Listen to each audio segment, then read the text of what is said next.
अस्सलाम वालेकुम नाज़रीन, मैं हूँ आपका मेज़बान खालिद शबीर और आप देख रहे हैं मेरा यूट्यूब चैनल।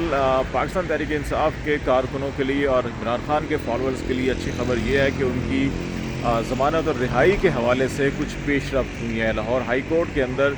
बड़े अहम डिसीजन हुआ है और वहाँ पर कोई 7 ऐसे मुकदमात ने जिनकी अबूरी ज़मानत ख़त्म की गई थी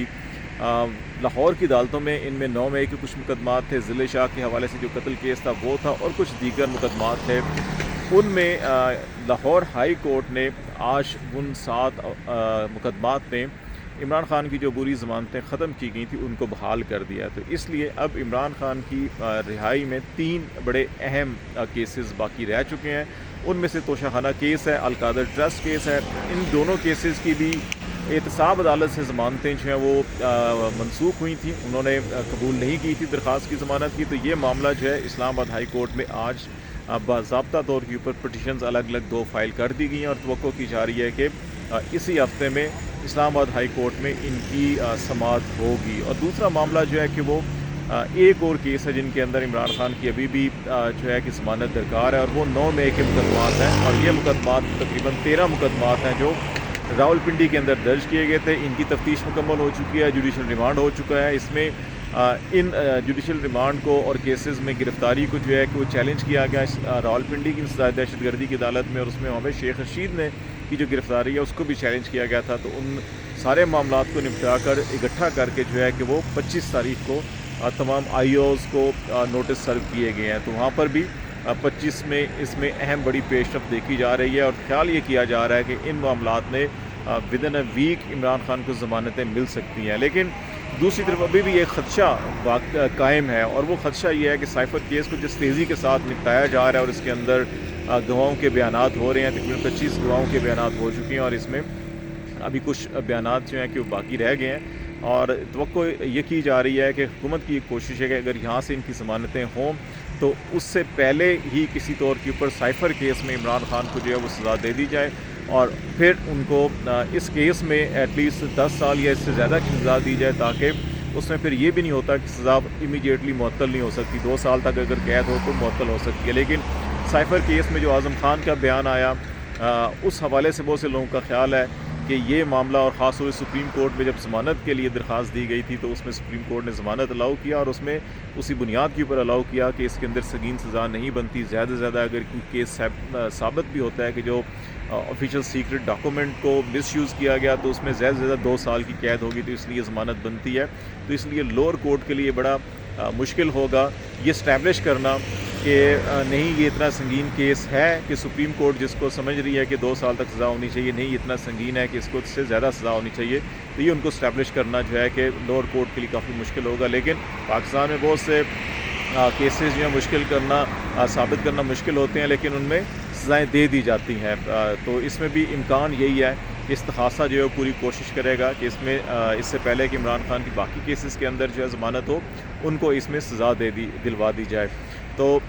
ये चीज़ें चल रही हैं। दूसरी तरफ जो है कि जो बड़ी अहम डेवलपमेंट एक और है कि इस वक्त जो पाकिस्तान तहरीक इंसाफ के इमरान खान ने पिछले 2-3 दिनों से जेल के अंदर भी जो है कि तल्ख़ कलामी हो रही है। प्रोसिक्यूटर जो है वो साइफ़र केस के उनके साथ भी, और सुप्रिटेंडेंट जेल के साथ भी, और इमरान खान ने अपने तमाम कारकुनों को और बिलखसूस जो उनके कैंडिडेट्स हैं उनको भी अभी ये हदायत की हैं कि वो संडे को जो है कि मुल्क भर में अपनी कैंपेन शुरू करें, रैलीज़ निकालें,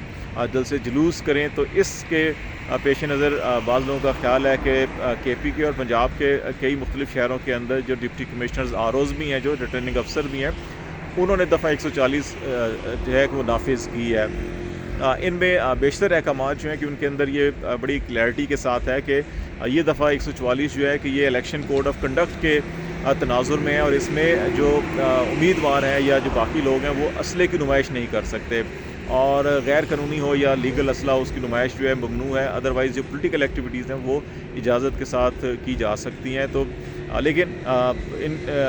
जो ऑर्डर्स को इंतज़ामिया और पुलिस ने अमल करवाना होता है। तहरीक इंसाफ के ख़िलाफ़ पहले ही क्रैकडाउन चल रहा है लाहौर के अंदर, जहाँ पे एक तरफ नवाज शरीफ साहब की रैली थी तो वहीं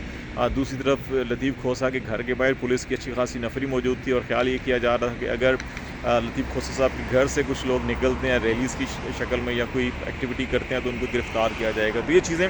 साथ साथ चल रही हैं। लेकिन اس میں ایک اور ڈیولپمنٹ یہ ہوئی ہے کہ فیڈرل کیبنٹ نے الیکشن میں امن و امان کو یقینی بنانے کے لیے اور الیکشن کو صاف شفاف بنانے کے لیے جو ہے کہ فوج اور دیگر جو عام مسلح افواج ہیں ان کی منظوری دی ہے کہ الیکشن کمیشن کی طرف سے ریکویسٹ آئی تھی، وزارت داخلہ کی طرف سے بھی ریکویسٹ آئی تھی، اس ریکویسٹ کو قبول کیا گیا ہے اور اب الیکشن کمیشن جو ہے وہ وزارت داخلہ کے ساتھ مل کر اپنا جو سیکیورٹی پلان ہے اس کے مطابق یہ تعیناتی کی جائے گی اور الیکشن کے اندر جو ہے فوج وہ بھی جو درکار تھی وہ دستیاب ہوگی۔ وفاقی کابینہ نے منظوری دے دی ہے۔ تو یہ جو خیال کیا جا رہا تھا یا بعض طرف سے یہ کمپین چلائی جا رہی تھی کہ الیکشن ملتوی کیے جائیں کیونکہ فورسز ہماری جو ہے کہ وہ دہشت گردی یا لا اینڈ آرڈر یا سرحدوں کے اوپر جو ہے کہ بڑی زیادہ مصروف ہے، اس تاثر کو بھی آج جو ہے کہ یہ دھچکا ملا ہے اور اس سے یہ ثابت ہو رہا ہے کہ الیکشن اپنی اسموتھلی آگے بڑھیں گے۔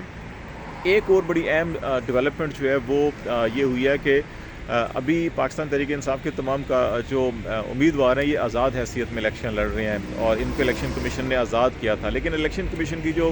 لسٹ ہے پولیٹیکل پارٹیز کی جو رجسٹر اس کے اندر پی ٹی آئی موجود ہے، جو ہم نے پہلے بھی بات کی تھی کہ الیکشن کے بعد ان کے امیدوار کے آزاد کنسیڈر ہوں گے یا پی ٹی آئی کی پارلیمانی پارٹی میں شامل ہوں گے۔ اس حوالے سے سلمان اکرم راجہ نے ایک پٹیشن فائل کی ہے لاہور ہائی کورٹ کے اندر اور یہ بڑی اہم پٹیشن ہے اور اس کے اوپر ہیئرنگ ہوتی ہے اور اگر لاہور ہائی کورٹ یہ ڈکلیئر کر دیتی ہے کہ نہیں پاکستان تحریک انصاف واقعی لیگل پارٹی ہے اور ہے الیکشن کمیشن میں رجسٹر بھی ہے، تو اس لیے ان کے امیدواروں کو آزاد امیدوار کنسیڈر نہ کیا جائے اور جب وہ کامیاب ہوتے ہیں تو پھر ان کو نشان اگرچہ نہیں ملا لیکن ان کو ایک پارٹی کا جو ڈسپلن ہوتا ہے اس کے تناظر میں دیکھا جائے۔ اگر یہ فیصلہ آ جاتا ہے تو پھر